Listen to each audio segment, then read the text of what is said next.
This program is rated PG. It contains themes and scenes which may not be suitable for very young audiences. Parental guidance is advised. Be advised that the views and opinions of the hosts and guests do not reflect those of the station.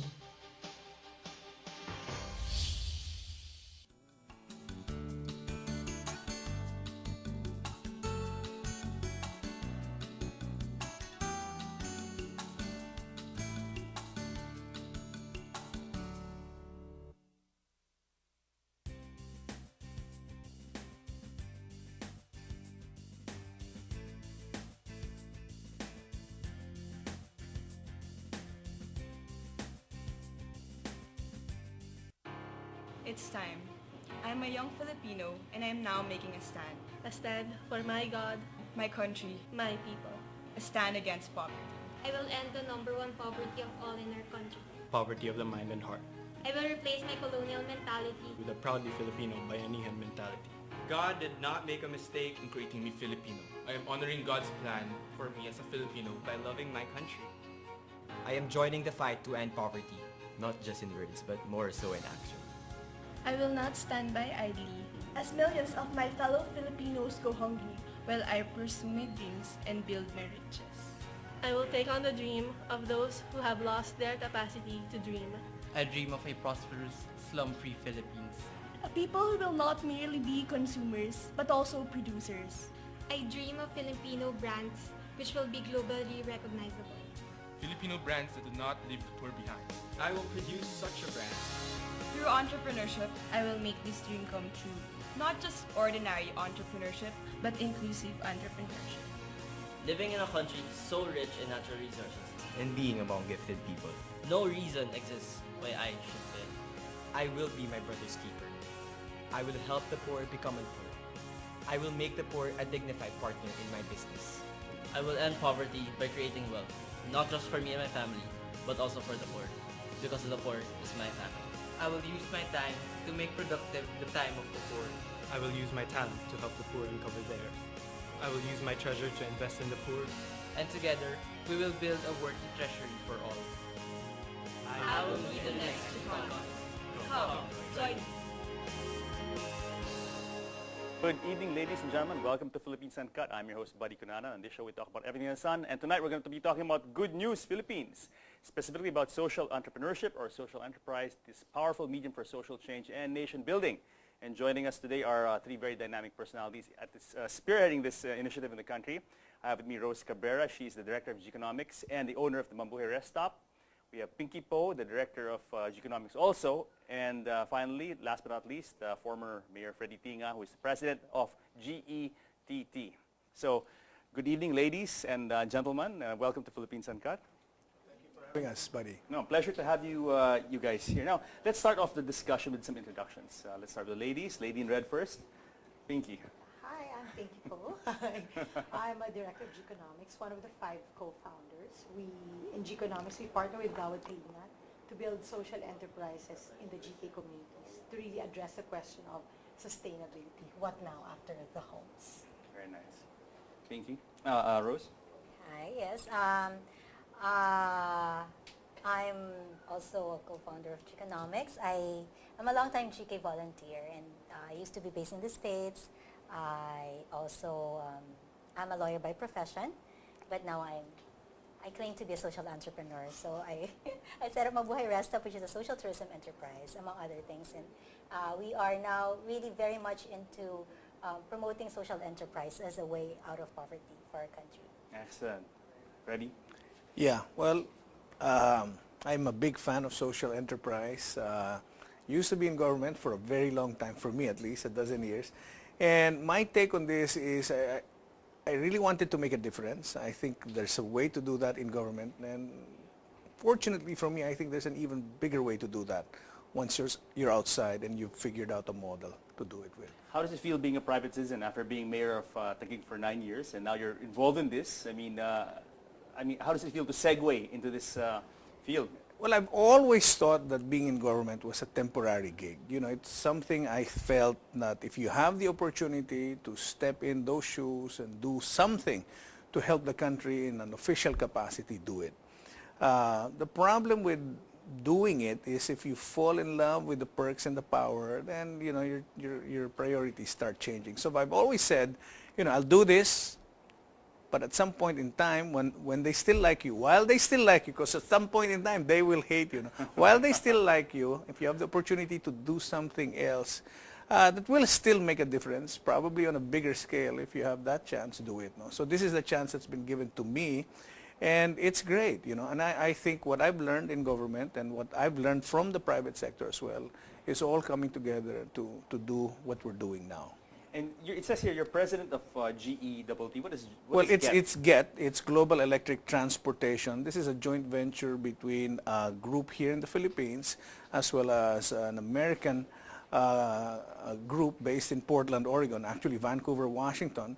And so what we are doing is looking at the electric vehicle as a solution for mass transport, but doing it in a way that incorporates a lot of technology aside from that of the electric vehicle, making sure it's environmentally sustainable. And I think the biggest part of what the Filipinos are bringing in, with sila Rose and Pinky, is the people side. If you look at how they do electric vehicles everywhere in the world, it's usually the single driver, few passenger kind of thing. Sarili mong sasakyan. Yes. You drive it for a couple of hours and then it's in the garage most of the time. So charging. So we said, if it was built for mass transport, for the masses, for a dense urban center where you don't really need to travel that fast, you don't really need to go that far. So this is not a highway, high-speed vehicle. It's a medium-cost, medium-speed vehicle designed for urban centers.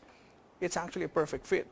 And if you do it with social enterprise in mind, giving the drivers better jobs and better incomes, giving the owners of the vehicles better incomes, it's a win-win-win. The people get a better deal in life. Yeah. The environment obviously improves, and you have a very profitable and sustainable business. So that's what we've crafted, and it fits in what Pinky and Rose are doing. Now, before we talk about how you, Pinky, and Rose are involved with GET, let's talk about Geekonomics. What is Geekonomics exactly? Let's also define what GK is all about in the first place. Okay. So Gawad Kalinga is a nation-building movement that started in the actually late 90s. And the idea is to really, it started with Couples for Christ, a Catholic lay group. And it was a way of expressing our faith, putting it into action. So naturally, you renew yourself, you renew your family, and then you have to renew society. And Gawad Kalinga is a concrete expression of that. So that's how I became involved in Gawad Kalinga, because I was a member of Couples for Christ. And Geekonomics came about because GK has this 777 vision. It's a 21-year vision. By 2024, to have lifted 5 million families out of poverty. And by then, hopefully, we'll really see a whole new generation of caring Filipinos and a very different Philippines. By 2024? 2024, yes. Okay. So the first 7 years, we're done with that, 2003 to 2010. So that's the social justice phase. So even my being a lawyer fits in very perfectly with that, because Gawad Kalinga is building a lasting foundation for social justice for new generations. So, you can't be any more... then practicing as a lawyer is really not just going to the courtroom and just, litigating cases, but it's really about justice, and that's what Gawad Kalinga. So I didn't hesitate to give up on my, I had a dream before to become a judge, but when Gawad Kalinga came, I felt this is a So you had a career in the States, and you decided to come back and get involved with GK. That's yes. And I practiced there for a while. Reverse migration right there. Yeah, slowly. I started cutting my hours, and then... How about you, Rose? How did you, Pinky, how did you get involved in GK? Same track like Rose as well? Well, she was a lawyer, and I was really in the corporate world. I headed internal audit for the biggest oilfield services company in the world. I was based in the U.S. also. And at that point, I just felt like a couple, 2 high incomes, just 2 kids. I'm sure this is not what I was born to do. This is not my purpose in life. There's something more, yeah. Yeah, so I started seeking it, and I was looking for somewhere where I could really use my background, my skills, and I found it in GK. Also because I was a member for Couples for Christ, and I started volunteering. But then obviously my core competence is not building homes. So we decided maybe we could volunteer in a much more meaningful, sustainable way. And that's how the five of us got together, all with different business and corporate backgrounds. Yes. Okay. And to really set it up so that the experience that we have, the skills that we have, instead of benefiting for ourselves, we could then use those same to help other people achieve even just a fraction of what we have. So what does Geekonomics do? I mean, like you're all. I mean, two of you are from GK originally, and then now you have this Geekonomics. What is the relationship between GK and Geekonomics? We build social enterprises in the Gawad Kalinga communities. Just because it's already organized, all right. They have their kapitbahayan system, they have a leadership system going. It's a natural fit, and there's values formation, which is very, very important for us to set up something that, it's not just for money, but rather really about restoring dignity. So the values formation that happened as they built the communities, we just add in some values formation from a financial standpoint and commitments, and that's so we're basically facilitators. If entrepreneurs want to engage the communities, we help make it happen for them. You empower them. You really empower them. Because it would be so hard for an entrepreneur to just hire directly from the communities. At least it's good to have a buffer like Geekonomics. We can really vet the communities for them, find them contacts who could really deliver for them. Okay. So that's kind of what we do. Okay, before we talk about social entrepreneurship, I want to ask Freddie something. When you were mayor, did you do things like this? During your 9-year stint in Taguig, did you do social enterprise? We worked with GK a lot, and that's where the relationship starts. I was never part of GK. I'm not part of Geekonomics. That's why they call me a heathen, But I've always loved what they did and did for Taguig, I mean, the housing communities they were able to improve in Taguig. We couldn't have done that on our own. And in the stuff that we're doing now, a lot of it is based on working with GK, Geekonomics, and the communities. Sa drivers na lang, for example. All our drivers go through values education through the GK pipeline. So that's stuff that, you look at what you're trying to do, electric vehicle, high-tech, and all that. People usually forget the people part, And that's what they're very, very good at. So unless you're able to create an inclusive solution, and I've heard that term time and again from Sila Rose and Pinky, it's not going to work, And I think that's where a lot of the misunderstanding for new enterprises that deal in social enterprise or social entrepreneurship begin with and start from is akala nila it's just about fixing up with the community. No. I mean, and this is why we share the message that it's probably a mix of what they brought in from the business world. Rose being a lawyer, Pinky in the corporate world. You need that to work with the guys in the communities for this thing all to come together. So our premise with what we're trying to do is, in 3 legs namin, sabi namin, I come from the tech world before joining politics. I said, it's technology plus the environment plus people. So the solution has to be intelligent, it has to be sustainable, it has to be inclusive. We feel if you get a mix of all 3 integrated in whatever business it is that you're going to be doing, it's going to work. Or at least that's the premise. That's the recipe. Yes. That's the recipe. Let's define social entrepreneurship. Gross. How would you define it? Essentially, businesses with a heart. You make sure that it benefits not just yourself and your immediate family, but also society as a whole. So you're really addressing particular societal problems. Do we see a lot of that coming up now? I mean, do you see an increase in social entrepreneurship, people leaning towards that, that direction? It's been very inspiring to see a lot of social enterprises, trying to incubating a lot of them and then some being successful in that. But I guess that's why we're really very excited with GET, because it takes the idea of social enterprise to a whole new level. You're talking about $1 million enterprise here. That's going to really commit to community development. It's really committed to take care of their people, to take care of society, of the environment. So, can social entrepreneurship be profitable? It should be. No, it should be, but yes, can it? Well, it has to be. I mean, that's the whole idea behind social enterprise. It's not charity, no? And you have a nice middle ground between capitalism, which is tough to really make work. It's just the haves getting richer all the time, and then charity on the other end, which is not also going to work. We think with what Geekonomics is doing, they will create profitable social enterprises. We think that if we do hit the scale we intend to do all over the country and around the world, you could create the first billion-dollar social enterprise. That's what we see. You know, and we think it's very, very doable. See, that's the mindset when people talk about social entrepreneurship, such a social enterprise. They automatically think, oh, this is a charity case. It's not going to make any money.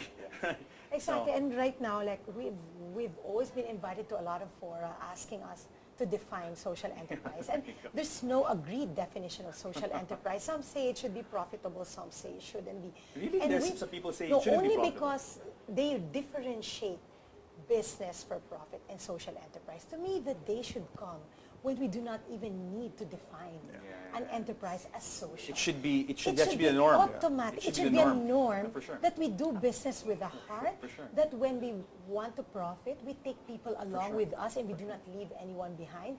That's the day when it's just. And we shouldn't leave the environment behind. Nothing gets left behind. Nothing gets left behind. You don't do business and create a social problem. So in the end, so I said, while you still are defining, let's just do. Then in the end, we don't even need to define because there shouldn't be a difference. And our tagline will be irrelevant. Our tagline is business unusual. Right now. So hopefully by Only business usual. someday, someday that should be business as usual. But right now, we have to define it as business unusual. But I see, I see businesses going there. I mean, like corporate social responsibility. I mean, it's increasing. I mean, and their engagement with the communities, their engagements with social issues and things like that. What do you think, Freddie? I mean, do you see that going that direction? At least the big corporations are. I don't know about the small to medium scale. Well, for me, and I'll be attending a forum, speaking at the forum on exactly this. The panel, it's a pretty funny panel. I'm there, I'm speaking. The other guy's the CEO of Total. No, so you have talagang diametrically opposed, startup as a huge guy. CSR's first step, but the whole idea of CSR means I have a section of my business dedicated to helping. My business, but in general, isn't really into that. It's a section of my business. What we're saying, it's got to be core to what you do, the entire business. And it shouldn't be a choice. Like in our case, we're saying, okay, by giving the drivers better lives, and we're allocating a % of all fares collected to social enterprise and community improvement, we're saying that's core to our business. Because if my drivers, the guys driving our electric vehicles, don't have a better life than they have now, then why should they cross over to the electric vehicle? Yes. So I have to convince them, and giving them better lives then becomes core to your success. And that's, I think, what people have to understand. CSR is great, but if that's just a department in the organization doing an activity once every so often. Feel-good activity to make, make the board I'm not complaining because there is an impact. CSR does make an impact. Yes. But until that becomes part of your business and not just a department, it's going to take that kind of move and change. And we think that if we pull off what we think we're going to be able to pull off, we can tell people, see, there's a way to do it. You can be hugely successful, probably hugely profitable, and then helping the environment and helping the community at the same time. Really is optimistic about. I mean, it's a very it's a very high goal to shoot for, to really have a paradigm shift in the way corporations think, the way people think. Are you ladies I think optimistic? there's no other choice. Yeah, we're radical optimists.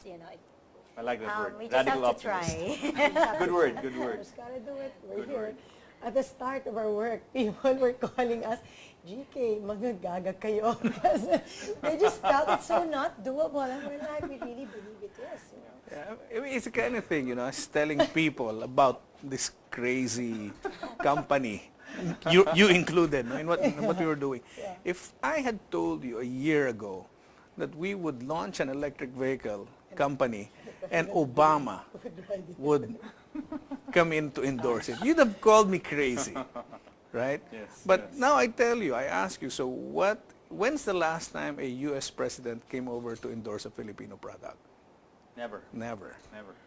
And in our case, 5 years ago, we started with one community making tiny little bags from doy packs, and we're now in 75 communities with 50 social enterprises. Okay, hold up, because I want to pick up from there. We have to pause for a break. Okay. Guys, don't go away because more of social enterprise and G-economics when Philippines Uncut returns.